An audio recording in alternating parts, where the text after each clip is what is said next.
कुलपति श्री राजशेखरन पिल्लई जी से आग्रह करता हूं कि वे जस्टिस सच्चर को एक बुके दें और कुलपति जी से फिर आग्रह है कि वो श्री कुलदीप नायर को भी एक बुके दें।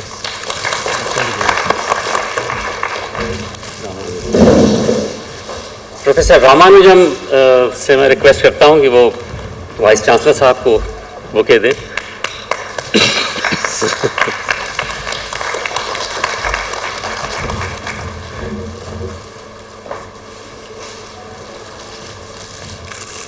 और प्रोफेसर रामानुजम हमारे साथी भी हैं, इसलिए मैं इस अवसर का लाभ उठाते हुए ये बुके खुद उनको देने जा रहा हूं।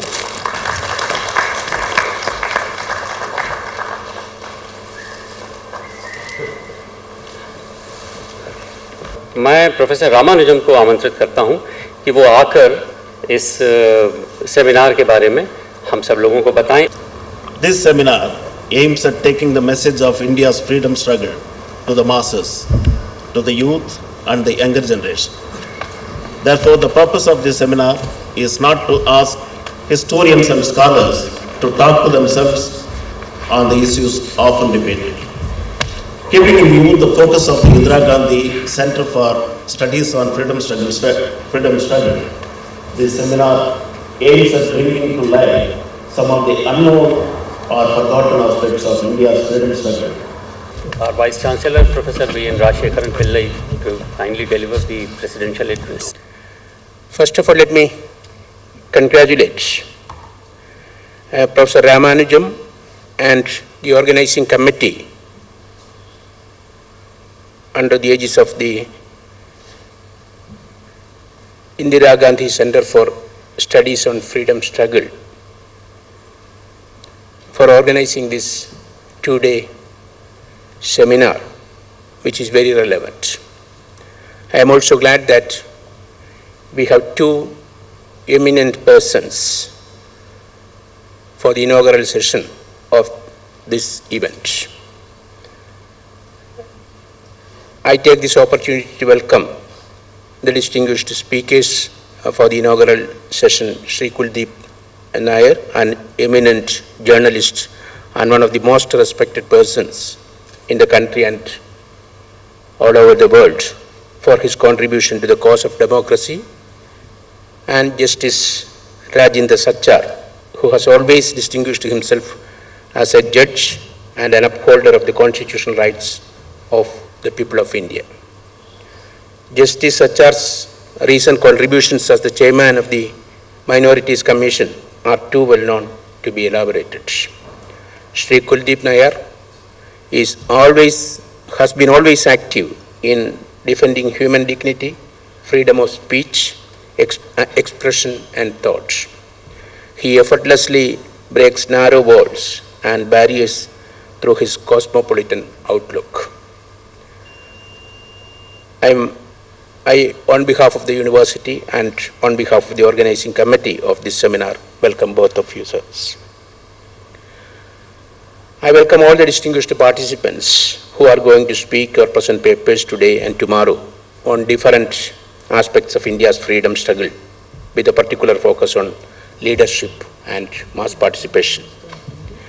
Indira Gandhi National Open University has the unique mandate of democratizing higher education, and we are proud to say that this is a success story in democratization of higher education. Democratization of education in its true sense is possible only when the entire academic community involving the students and learners of all ages imbibe a democratic culture and an attitude to learn through various means and strategies.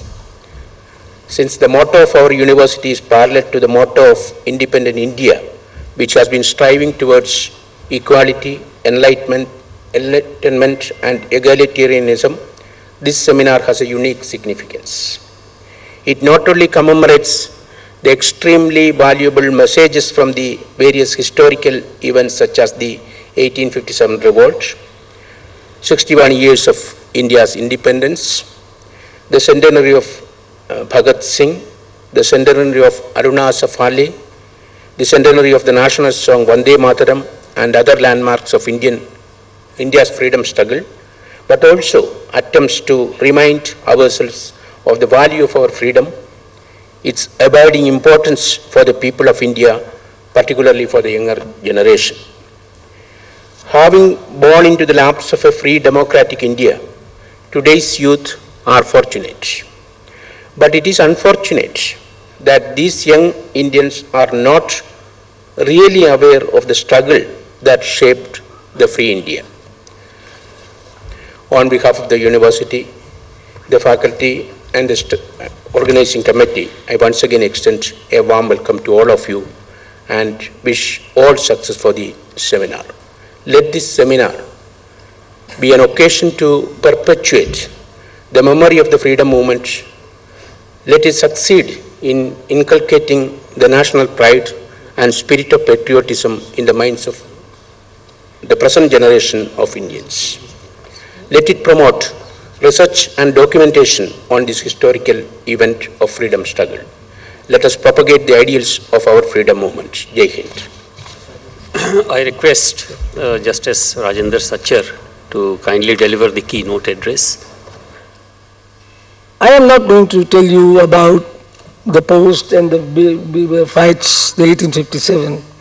I think it's only fair to share with you some reminiscences of a generation which was a little adult on 8th of August. We've had, as you must have read, about the various freedom struggles. Let me give you 2-3 instances come to my light much earlier. India, Indonesia, Burma, Nigeria, we all became independent round about the same time. These countries had as big leaders as Nehru in Sukarno, in Emery, in Yung San's father. Why is it then that India, with all the misfortunes and all the split up of the country, has still survived as a democracy, while these countries have not? Has it anything to do with our freedom struggle, the non-violent freedom struggle which Gandhiji launched, where Gandhiji did not even accept any violence, howsoever high and howsoever ennobled? And I start feeling, I may be wrong, that's one of the things which I would want the university really to go into it. Could it not be that when Gandhiji led a non-violent struggle, it was the people's movement, it was the mass movement. The power was being exercised by the masses of the people. It was not a small coterie to which the people looked. The people's heroes were mass leaders who went and worked with them, sat with them, ate with them, went to jail with them. And when therefore the power sharing came, there was no group, no armed clique, no small armed group which could take over power and justify it. Burma could take it because it was an armed struggle. Indonesia could do it because Sukarno also fought with the army help. India didn't fight with army help. So in army, even with the greatest of discipline, could not take over the country's thing, even though there was a mass disturbance with India, Pakistan being divided, because the strength of the masses was reflected in the freedom struggle. And I think that was the biggest contribution which Gandhiji gave to us. I remember father was in jail in Lahore in 1930 movement, and in the evening when walking, Bhagat Singh was also in Lahore jail at the same time. And father asked him, Bhagat Singh, you have now got such a tremendous name in the country, you are such an inspiration. If your life was to be spared, don't you think our movement, freedom movement, will get a big boost? And that young man, because he was hardly 23 at that time, was, no such a sound, my sacrifice will bring greater results. And I can tell you, coming from Punjab, come to think of it, we remember who, 3 names, Bhagat Singh, Rajguru, Adak. There were about 20 people who were arrested with them. All of them were sentenced to life imprisonment. Only 3 were hanged. Each child of Punjab knows their name by heart. The others did the same sacrifice. We don't remember their names. The electric shock and the fight for freedom which the sacrifice of Bhagat Singh and others did has no parallel. It is impossible to imagine that atmosphere which the execution of Bhagat Singh generated in our freedom struggle. So sometimes, and Bhagat Singh did not believe in violence at all. He was a socialist out and out. And he said that he had resorted to it was a different matter. But he believed that it is the mass participation which really should bring us to the desired goal. Gandhiji believed, to give you an instance, we've heard of C.R. Das, the great Congress leader from Bengal. Gandhiji went to him and asked him to give up the practice. C.R. Das was at that time a top legal practitioner. In the good old days, in 20s, it is said that he was probably earning about 30, 40, 50,000 a month. And he told Gandhiji, you always require funds. Why don't you let me practice? I don't require many money myself. He was a very simple living person. He said, I don't require even more than 500 rupees. The rest I will give it to the Congress. Why don't you let me fund? And as some defined, Gandhiji, the toothless old man, told him, पैसा तो मुझे बहुत मिल जाएगा, मुझे दास चाहिए. The pun was on the word das, not his name. Das meant a servant in the freedom struggle. And he got him there.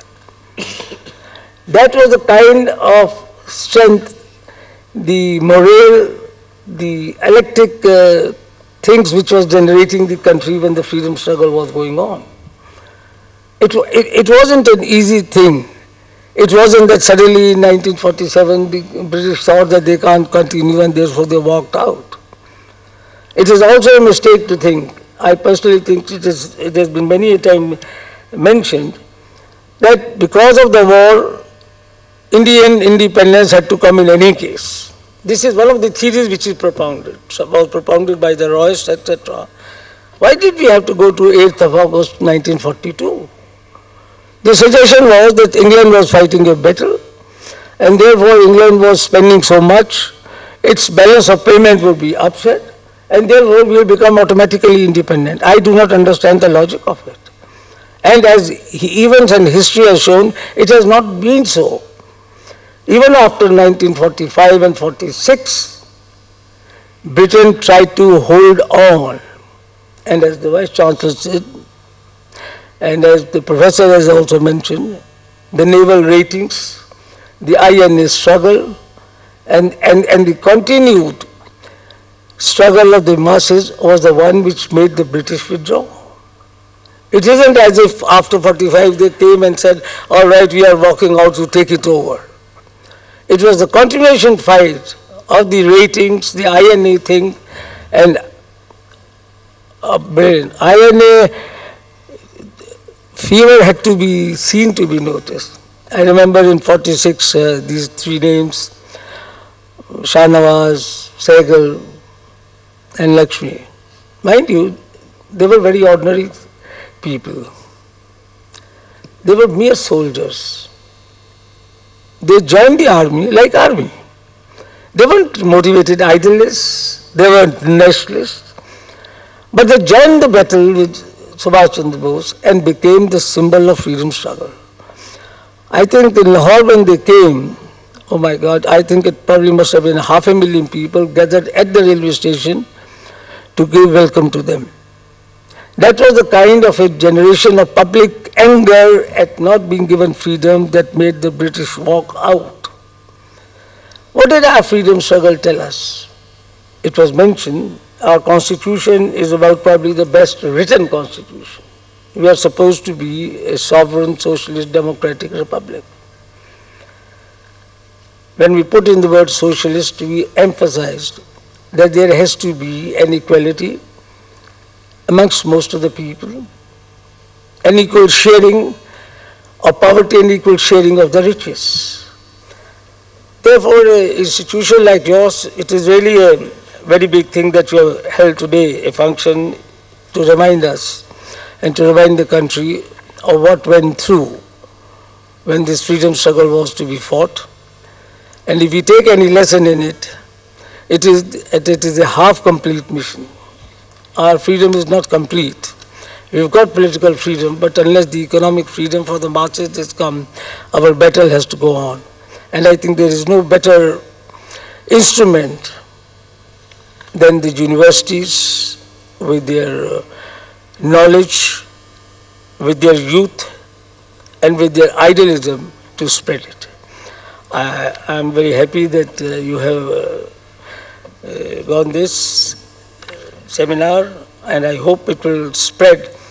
My only pity again will remove. I'm not sure how wide the coverage will be, but I'm quite sure that by your students spreading it out and by your tracks, possibly the message may go to the people at large that the freedom struggle is still to continue and we have only won our half freedom. Thank you.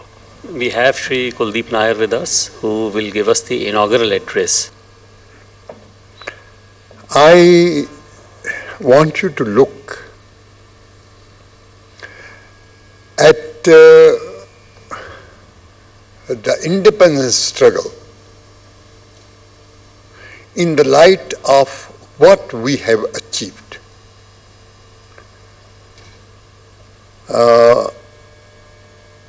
In the struggle,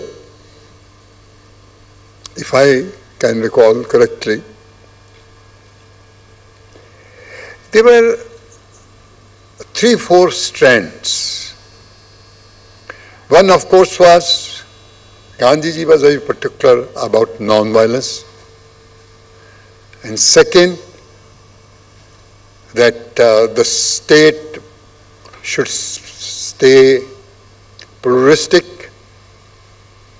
Third, that the power should not stay at the center or at the high place, but go down to the people where they feel that they are the sovereign.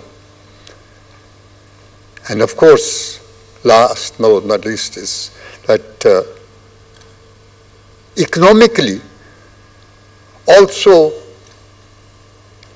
it would be a life of austerity, self-sufficiency, and where these ugly distortions, ostentatiousness wouldn't be there. So when I am asking you, I'm inaugurating I want you to discuss in the next few days, where have we gone wrong? After all, it's a fact that the dreams which we had at the time of independence, they are far from realized. And hundreds and thousands of people, nameless, have given all there and sacrifices, all kind of sufferings. So where I remember the first speech I made in the Rajya Sabha, I made the same point. I said, where did we go wrong? And now that over the years, I find that probably that there was a lack of commitment even at that time. Gandhiji was too tall and nobody could say anything. So whatever Gandhiji said went right. For example, according to me, this 9th August, I beg to differ with Rajendra Sachar, 9th August 1942 was not at all necessary. We would have got independence. The British, it's not because of balance of power, the balance of, it It is because the British, after emerging from the victory, they couldn't hold the country together. They had to bring all kinds of people from outside, spend money, and they were wanting to build up their own country. In fact, Attlee says so, that I'm sorry, we have to divert to our own country, build it. And independence was very much on the cards, especially after NINA movement, ratings, all these things. I'm just trying to find out that, look here, where did we go wrong? One, I said, probably lack of commitment. And where in the society, where when we talked of the poor, the rich also fitted in the same way as the poor, and they were more, rich were more kind of paternal attitude. We didn't try to change the system at that time, nor did we think of.